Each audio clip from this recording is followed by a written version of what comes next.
So tonight I am going to be making some special meatballs and a really simple sauce that I think you guys will like. It's pretty simple, has a ton of flavor.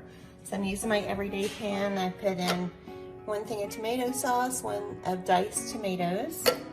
And what I'm gonna do is I've peeled my garlic and now I'm going to just trim off those little ends or any bad spots. I'm gonna put it in my little garlic slicer. And then what I'm making is a very simple poached garlic and basil tomato sauce.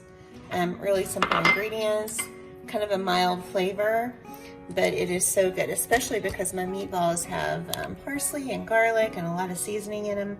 I want my sauce to be a little simpler, but it's great for a lot of different dishes. So I've got it on medium, and I'm gonna add probably about a tablespoon of salt just to help take some of that acidity out of there. And then I'm going to use my garlic slicer. And what this is gonna do is create these really thin slices of garlic. And I just gotta put a little oomph in there. And you guys can kind of see this is gonna go in there, and it's gonna have a little milder flavor because it's gonna be poached instead of roasted. So you think this is a lot of garlic, but it's really gonna have that nice flavor. Okay, so I have the garlic in there, I put in my salt, and now what I'm gonna do is add just, I don't know, about a 1/4 cup of olive oil. And what I'm gonna do, and I'm eyeballing it, you can never have too much olive oil, is I'm gonna stir that in. And you know the sauce is done when it starts to simmer and all that olive oil and the tomatoes start to rise to the top. So while that's simmering, I am going to just start de-leafing my basil, and that's the last thing I'm going to put in at the end.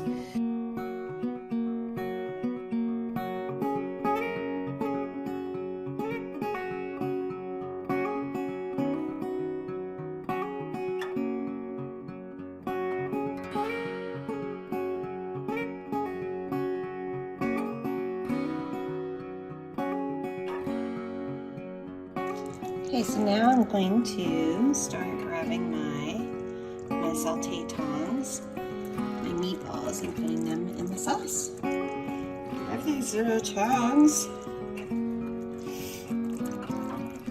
And here we go. We have 2 pounds of meat, 2 cans of tomato sauce, and the basil and garlic. And this is the everyday pan, so it is holding all of that.